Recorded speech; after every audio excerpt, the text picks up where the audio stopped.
Speaker today is Dr. Jenny Alexopulos. Our program is underwritten by an educational grant through OSU Medical Center, Graduate Medical Education. A disclosure statement has been signed and is on file in the Graduate Medical Education Office. Dr. Alexopulos is a graduate of the Kirksville College of Osteopathic Medicine at Kirksville, Missouri. She completed her rotating internship in family medicine residency here at OSU and has been actively involved in graduate medical education during her professional career. Dr. Alexopulos is a board certified by the American Osteopathic Board of Family Physicians. She is the statewide director of the Clinical Learning Environment Review, representing the Oklahoma State University Center for Health Sciences.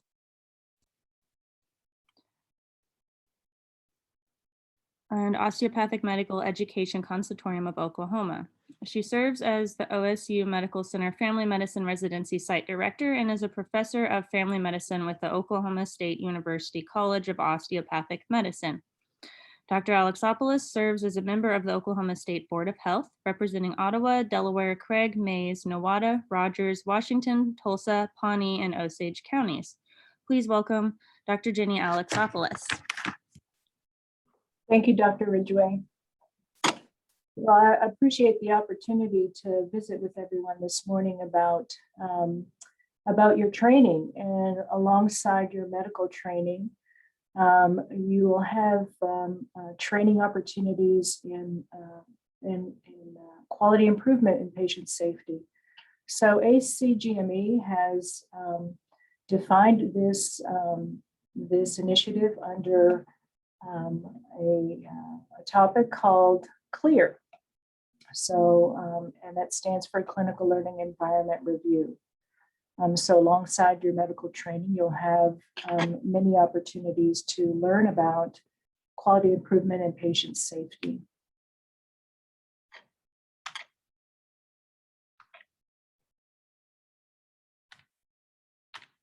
I'm unable to advance the slide. Can you all see my screen still?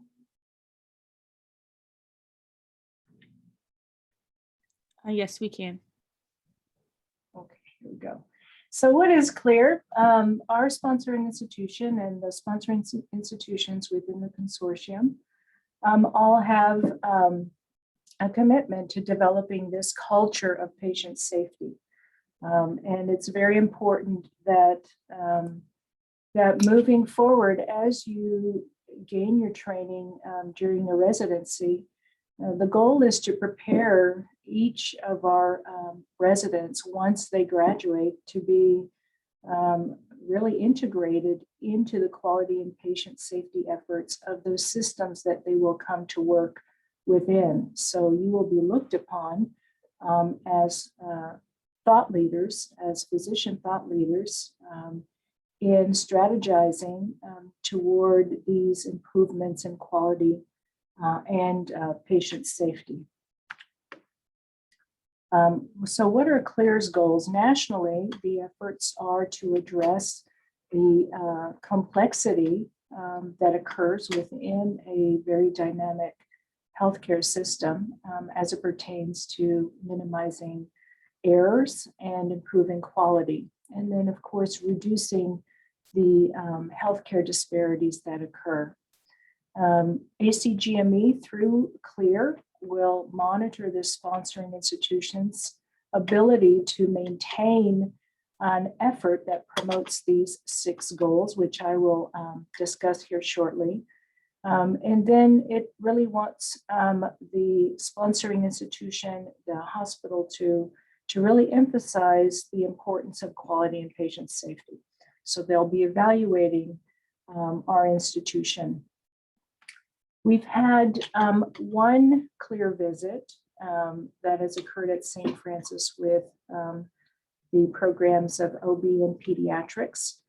We have yet to have our CLER site visit here at OSUMC or elsewhere in our consortium, but we all need to be prepared because we will have approximately 4 weeks of notice prior to that site visit.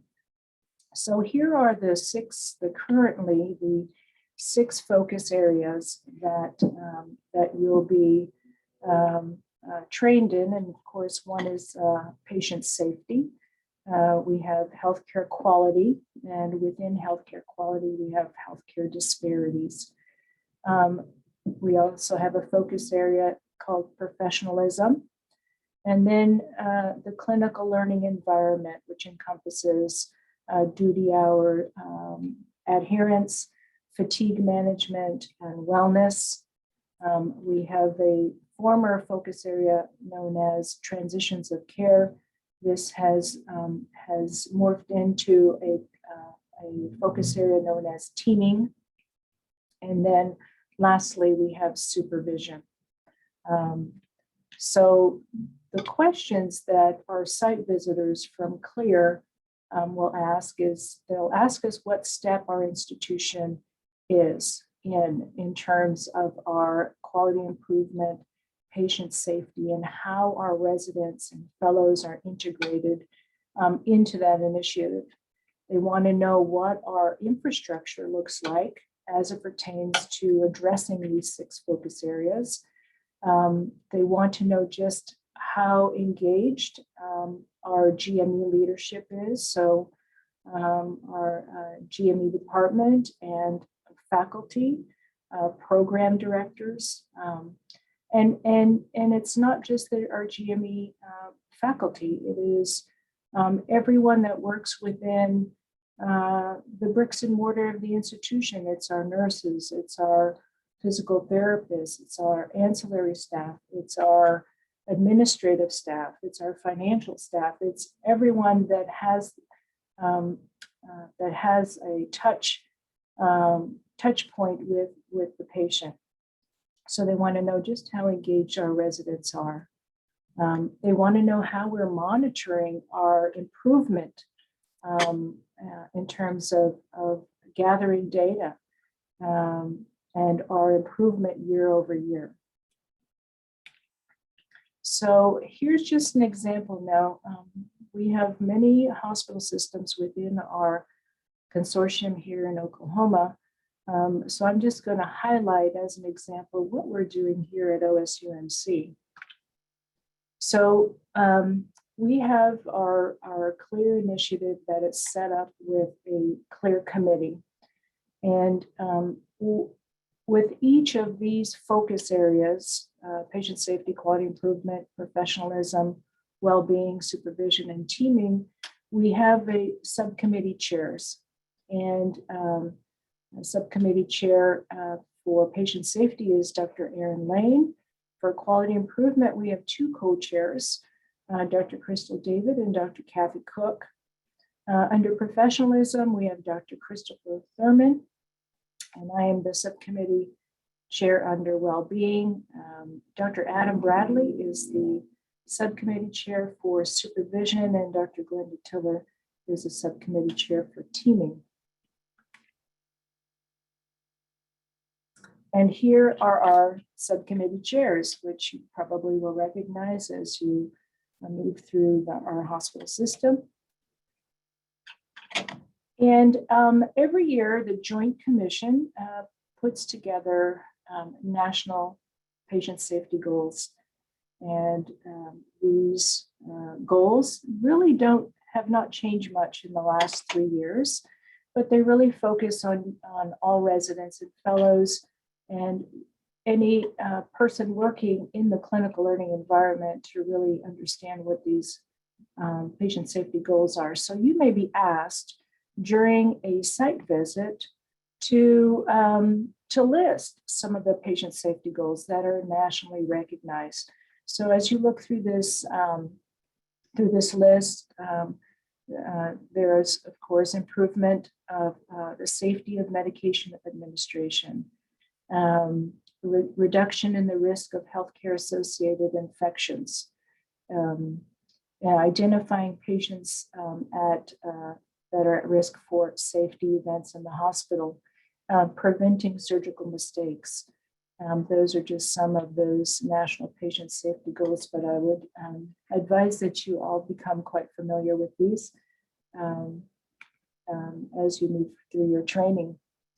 And here are just some more specific patient safety goals: labeling medications, hand hygiene, reducing harm from anticoagulant therapy, reducing hospital-acquired infections. So those are all just more specific patient safety goals. So in terms of patient safety and how our GME is integrated into the efforts of the hospital, is that we have a risk management tool, otherwise known as an incident reporting system, known as Verge, and we use Verge here at OSUMC. Some of the other programs within the consortium may use other risk management tools, so please become familiar with those. We have patient safety event team meetings. We do this in the form of a safety huddle that occurs every morning, Monday through Friday. We also have multidisciplinary mortality and morbidity conferences. Now, prior to the pandemic, we had one or two cases that were presented every other month, and everyone in the residency training program, faculty and residents, came into the auditorium, and we went through these cases,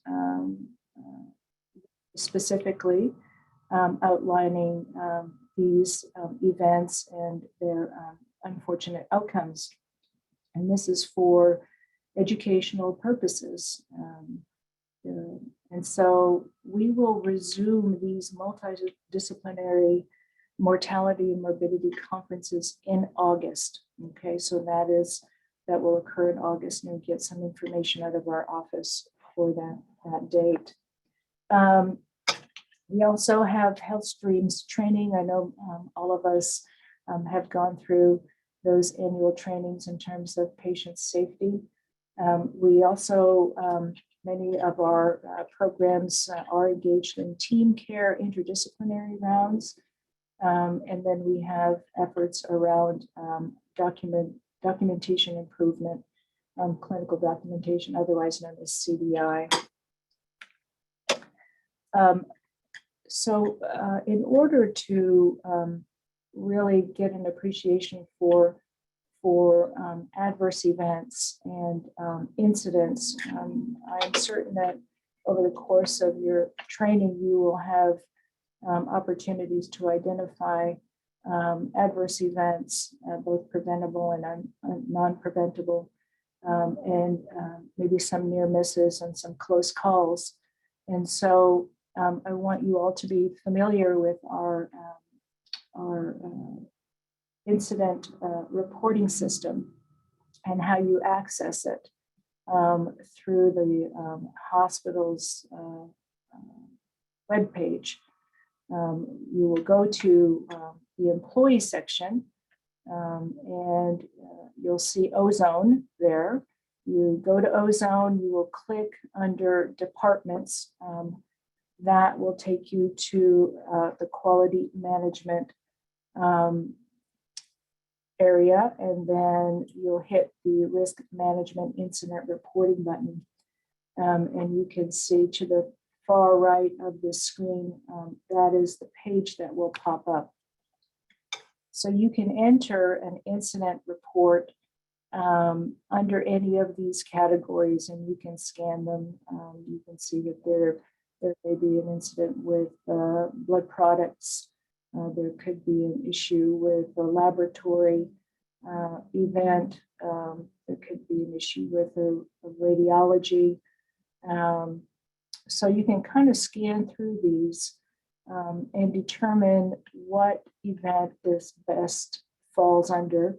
And you click on the blue writing there.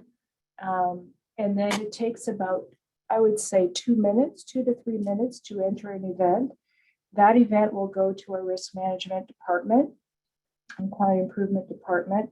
They will investigate the event, and then they will within a few weeks, they'll return the outcome of that event to the program director. And then you can discuss those events by month or every other month in your didactic program by residency. So it's important that you get the information from the investigation of that event and then share that so that hopefully if there are any system changes that need to be made, they can be made and shared with everyone in the hospital. So what do they want to know when they visit us? They want to know how many incidents are reported each year. And of these, we need to be gathering data on the number of adverse events and the number of near misses and the number of unsafe conditions. Now, for the most part, most hospitals and most residents and staff tend to submit adverse events. But there are plenty of near misses and unsafe conditions that I think we need to really take time to also report. They want to know how many of these incidents have been reported by staff, how many by faculty, and how many by residents and fellows. And what they're looking for from our perspective is looking for improvement in reporting year over year. And one of the things that we've recognized in the past few years is that the residents or fellows that are submitting these incidents, it tends to be the same few residents. And so we want to make sure that each resident really does take the opportunity to file an incident. And like I said, it is not an onerous process. And our Verge process is very simple and it's quick. So please, if you run across anything that looks like an adverse event, a near miss, or an unsafe condition, you have the opportunity and the pathway to report these. So what is an adverse event? Just a little definition here. It is an injury that's caused by medical management that can either prolong the hospitalization or produce a disability at time of discharge or both. Adverse events can be preventable or non-preventable. And preventable adverse events are defined as being avoidable by any means currently available unless that means was not considered the standard of care. And a preventable adverse event is defined as care that has fallen below the standard of care of physicians in their community. And a near miss is an event that could have resulted in harm, but the problem did not reach the patient. So these are also called close calls or good catches. So an unsafe condition is any circumstance that increases the probability of a patient safety event. Okay, it could be a care process failure. It could be an unsafe condition that does not involve a particular patient. Okay. So every year, our residents and fellows and faculty will receive a quality improvement education handbook. So annually in May, we will have we've had a patient safety quality improvement poster symposium. Over the last couple of years, because of the pandemic, we have gone virtual. And we have a website under CLER, where you can see all the posters going back 3 to 4 years, so that you can have an opportunity to see what kind of quality improvement projects have been completed across multiple disciplines.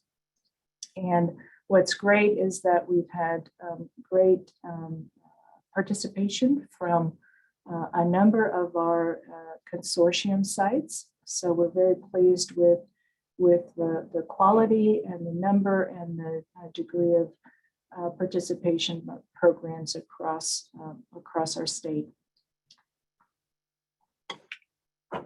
So in terms of the quality improvement projects, each hospital in our consortium has focus areas around their quality improvement priorities. And here's an example of OSUMCs. We have efforts around CLER, which is central line associated bloodstream infections. We want to reduce these CLERs. We have CAUTI, which is our catheter-associated UTIs, and the goal is to reduce these infections. With CABG, we have been improving care for the status post-CABG patient. We have efforts around restraint reduction and, of course, fall reduction. We have a SWAT team, so we have a skin wound assessment team, and in order to reduce the incidence of pressure injuries while they're here. And of course, improving sepsis, which is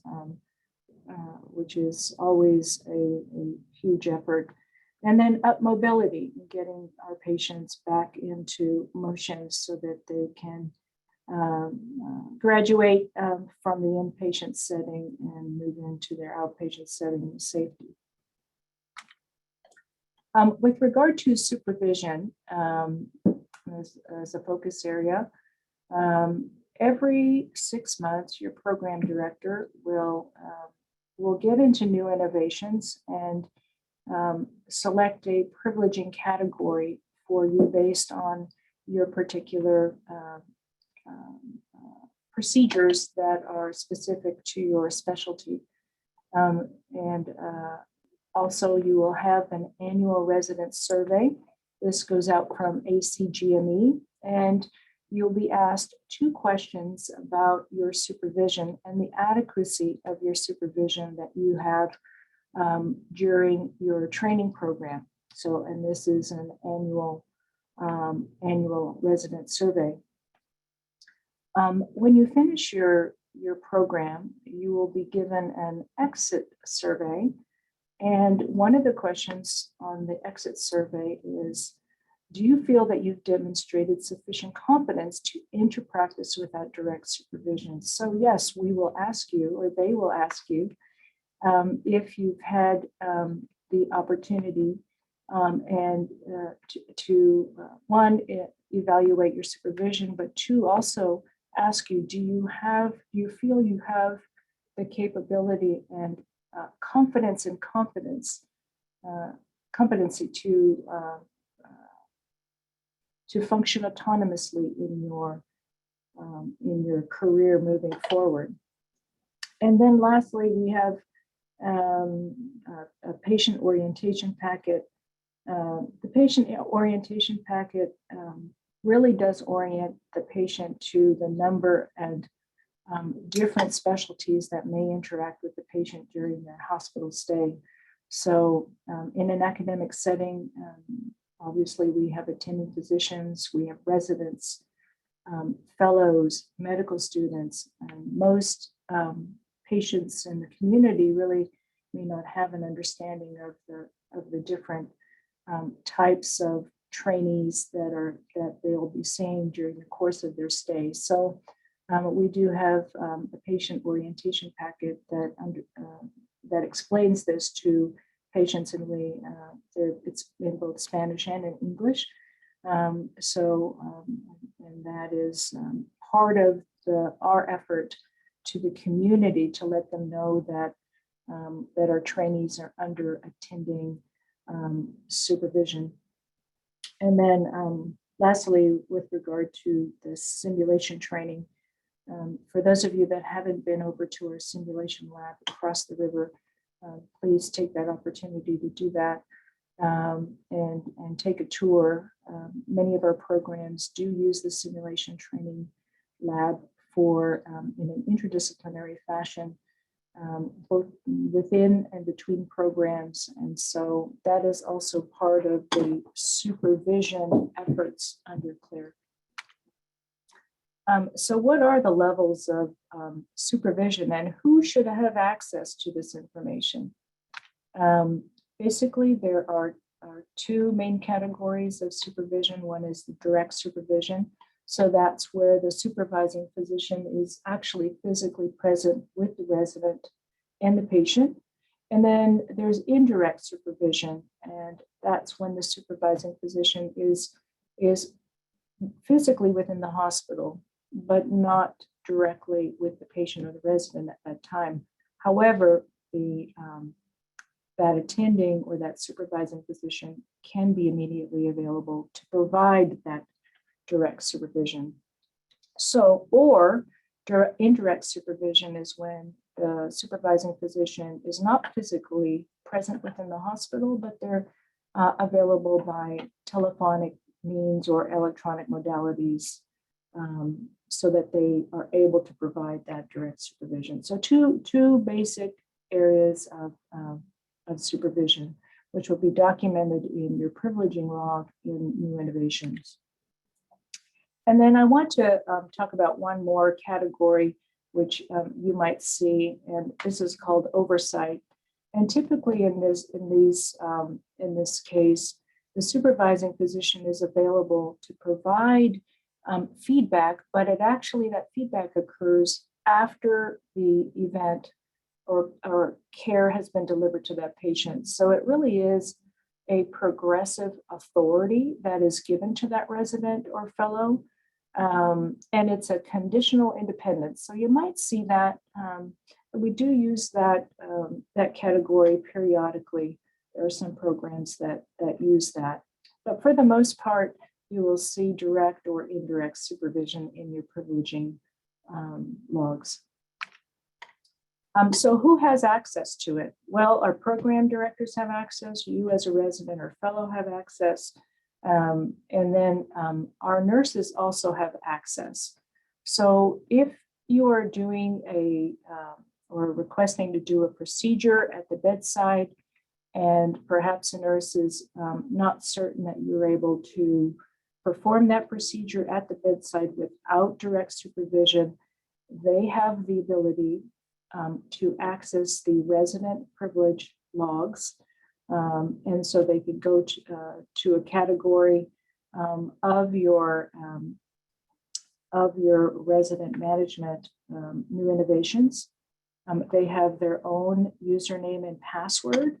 And that is the only part of the New Innovations platform that they can see. So you don't have to worry about them looking at other files or scholarly activity or anything else in there. So now in an institution that's relatively small like ours, most of our nurses do know in general the capabilities of our residents and fellows in terms of their procedural aptitudes. So we don't often have heard of our nurses looking these issues up. But we do need to be able to demonstrate that this tool is available with regard to our site visit. And under transitions of care, we typically, in most of our programs, we use a tool known as iPass. It's a computerized handoff, and faculty periodically will observe this. And this is for making sure that the appropriate clinical information is passed from day team to night team and night team to day team, so that there is not any misinformation that could lead to a patient safety event or an adverse event. So these are the assessment tools that are provided for faculty, and periodically faculty should be observing the actual handout and providing some degree of feedback to the participants in that handoff. And that's just another form. So, and we talked about the transitions of care, which has now really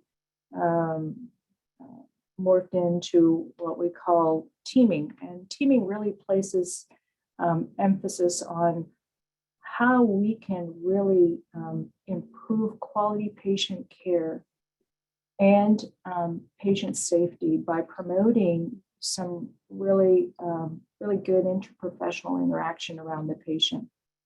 So these can occur either at the change of duty handoffs, they can occur at transfers between services and locations. They can also occur during the course of the clinical encounter day. And so many of you already do this and may not recognize that this is teaming. For example, in family medicine and internal medicine, we have PharmDs that rotate with us as we see our patients and provide opportunity for interprofessional interaction and collaboration in the care of that patient. We also work with our case managers, and so there's all kinds of opportunities to provide teaming interprofessional interaction around that patient. And so I would ask all of our programs in the consortium, if you're doing any kind of teaming activity, please recognize it as an interprofessional interaction under CLER, under teaming, in an effort to promote patient safety and quality improvement. Also under well-being, we have duty hour policies, as you know, fatigue management and mitigation.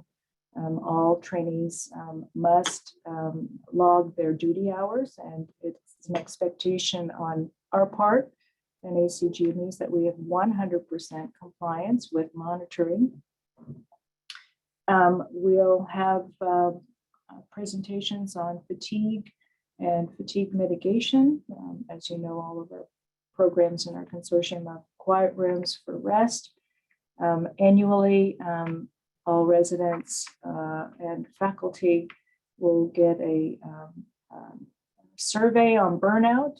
The one that we have used this year is called the Copenhagen Burnout Inventory. And so that is an effort to identify those programs or institutions that have faculty and resident fellow burnout.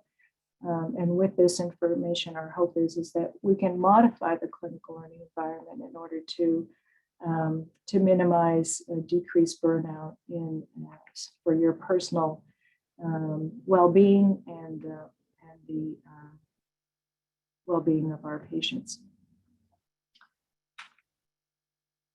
So we have, for those unfortunate incidents where perhaps a resident or a fellow is having a mental health crisis, we have a wellness response algorithm, which I'll show you here in a minute. And then we have 2 presentations per year on well-being. We have a wellness flip book that is available on our website, on our CLER website. You have a mentor-mentee program within your programs. The residencies all have very specific wellness programs. They tend to have faculty and resident wellness champions, and I'm sure by now you have met those champions. Residencies do a great job at putting together social functions either within their programs or with other programs. And then we do have a 24-hour, 7-day-a-week urgent and emergent mental health resources available through ComPsych. It's called ComPsych, and we have that information for you here. This is our wellness algorithm, and it's really in place where to assist the resident in crisis and to help guide those colleagues that may be with that resident at the time of that crisis, and kind of help them navigate and get that resident to the care that they need. And this is our wellness response algorithm. This is supported by our wellness support team at the university. Essentially, the resident that is in crisis, somebody that is with that resident at the time will stay with that resident. They can provide that reassurance and support. They are able to call our OSU security number. And then we do have counseling services both in Tulsa and in Tahlequah. Dr. Kelly Dunn, who is our psychiatrist, is also available during these events. And so we have a relatively specific and expedited approach to the resident in crisis. And for those residents that perhaps might not be in severe crisis, we also have a pathway that brings in the wellness support team in a relatively non-urgent fashion. So this is available, and our at the upper right-hand corner, you'll see our residents can make counseling appointments at our counseling services. And there is the number there. So please place this somewhere in your phones. And like I said, we are always available to assist you or in your stay here. So here are the resources, and they are available to you. Community Care EAP, that's Employee Assistance Programs. COPES is a community program that is open to everyone. Here's the ComSite number, and you can have 10 free counseling sessions. So, and I'd like to talk about professionalism now. So under CLER and under ACGME, there's main focus areas are around honesty, integrity, and mistreatment. And you'll get specific training in copying, pasting, and blow-in phrases. You know, these are copying and pasting within the medical record is really not appropriate and can lead to some very serious patient safety issues. Blow-in phrases also carries that risk.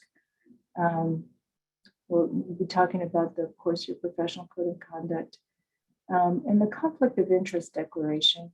I think as you noticed at the beginning of this presentation, I had a slide up that basically declared that I had no conflict of interest during this presentation. So you'll see here shortly why that's important and what the expectation would be as you rotate with your attendings in the various specialties. And then we're going to talk about the patient's perception of professional care. Our patients have the ability to provide feedback as to your professionalism with them, their families, and their care. We have some specific training opportunities here. Many of you have gone through Crucial Conversations training. It's 16 hours of training, and it really focuses on the interpersonal communications in a high-stakes setting, such as a hospital setting that is very dynamic with high stakes and high risk. You have the Chief's Resident Counsel, that is your liaison to GME, and Chief's Resident Counsel is your counsel, and we want to also support the resident council initiatives in any way that we can. And for those residents that are showing trends and gaps in professionalism, we do have a professionalism remediation process. So of course, scientific integrity. Anyone doing research or projects really need to refrain from bias or fabrication, plagiarism, etc. This kind of goes without saying. There are different types of financial conflicts of interest, and so there's stock ownership. Your attendee yourself might have a conflict in stock ownership of a public or private company.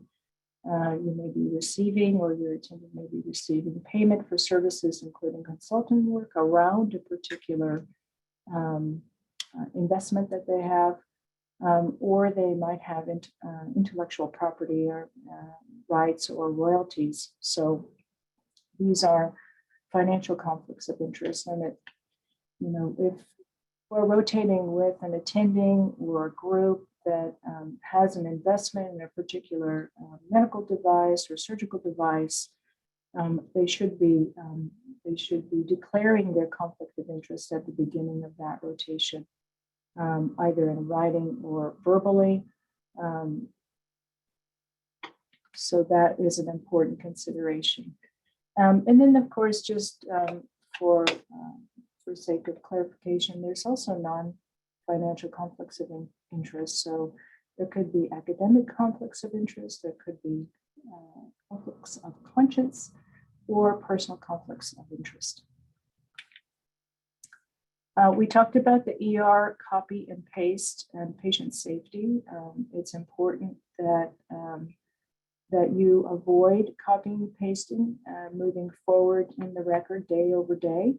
You need to make sure that your history and physical that you perform is yours and yours only, because you want to make sure that you attribute your assessment and your plan to your history and physical.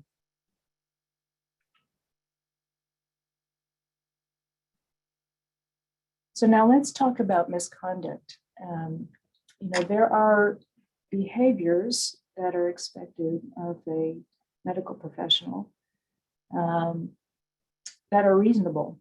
And there are unfortunately times when there's a lapse in behavior and professionalism. And of course, the most obvious ones are drug use, diversion, lying, cheating, or stealing. These are merely examples. But it's where a reasonable person would have known that behavior is wrong. And program directors will determine whether or not the resident or fellow should have known that the behavior is wrong, and two, have the capacity to learn from their mistake and have the ability to demonstrate that they will not engage in that unprofessional conduct moving forward. So program directors in these cases will also weigh factors such as the seriousness or harm that has resulted from that unprofessional behavior. So if we look at academic performance and misconduct, and at the intersection of these two realms, we have professionalism. So in terms of your program director's approach, if the lapse in professionalism, if the program director believes that the resident will not repeat the error and believes that the resident will learn from it, or that there's a presence of remorse and insight, if it was a well-intentioned mistake, or perhaps you may have been led astray by somebody who should know better, then most likely it will involve just sitting down, having a conversation, and educating. On the other hand, misconduct is really defined as you know, actions or behavior that that lack insight or lack remorse. If there was lack of good intention with regard to that behavior, or if that conduct violates commonly accepted types of behavior, or if the program director might feel that it could likely occur again, and this is defined as misconduct, and you will likely be referred for remediation, professionalism remediation. So our hope is that doesn't occur, but so that you have a degree of background in terms of how this is addressed within the academic sphere. This is essentially how that looks. So just a reminder, our AOA Code of Conduct really does highlight all those items focused upon by ACGME. Sure that we manage potential conflicts of interest in terms of beneficence, that the needs of the patient comes first. And then under dignity, that the patient always has a right to dignity, truthfulness, and honesty. So just some highlights there from our AOA Code of Conduct. And then, as you know, we have an AOA Pledge of Commitment, which also highlights, displays integrity and professionalism throughout my career as a highlight there. So just also to let you know that our patients do have the opportunity to evaluate our professionalism. So approximately 300 surveys go out to our patients by mail. And it is under HCAHPS, which is the Hospital Consumer Assessment of Healthcare Providers and Systems. It's a CMS service. And it's for all hospitals in the United States. And basically there are 27 questions that revolve around the care that patient has received in our hospital. As are publicly reported, and it can impact our reputation as an institution. And 3 of those 27 questions revolve around doctor communication, and they revolve around respect and our listening skills and our communication ability. So here are the 3 questions that our patients received. During this hospital stay, how often did your doctors treat you with courtesy and respect? How often did they listen carefully to you? And how often do doctors explain things in a way that you can understand? So I want you to be aware of these questions and perhaps reflect on your interpersonal skills and relationships with your patients. So in summary, what the significance of CLER, these CLER visits can be powerful tools.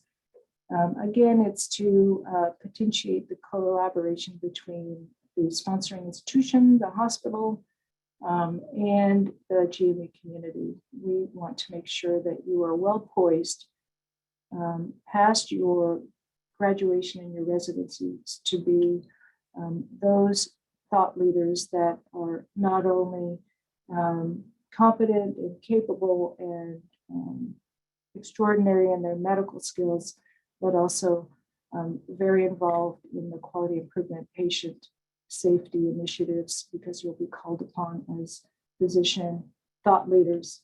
And so with that, just a final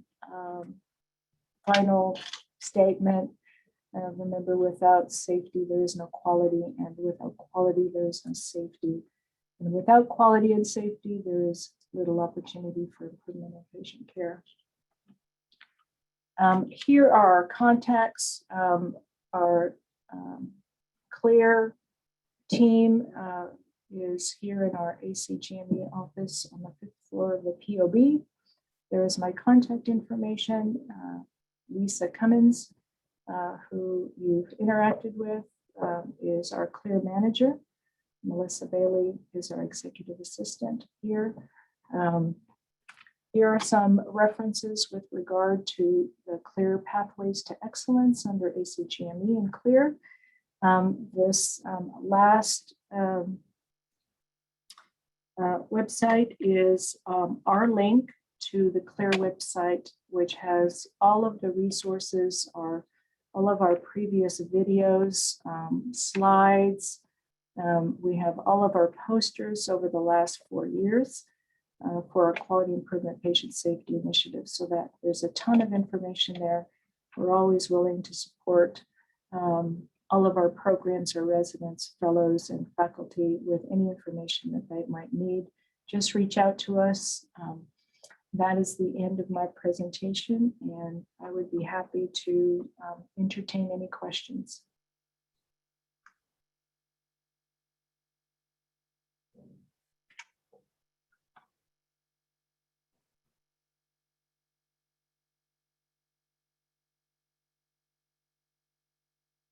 Okay, well, hearing none, I hope you have a great day and a great rest of the week, and bye for now.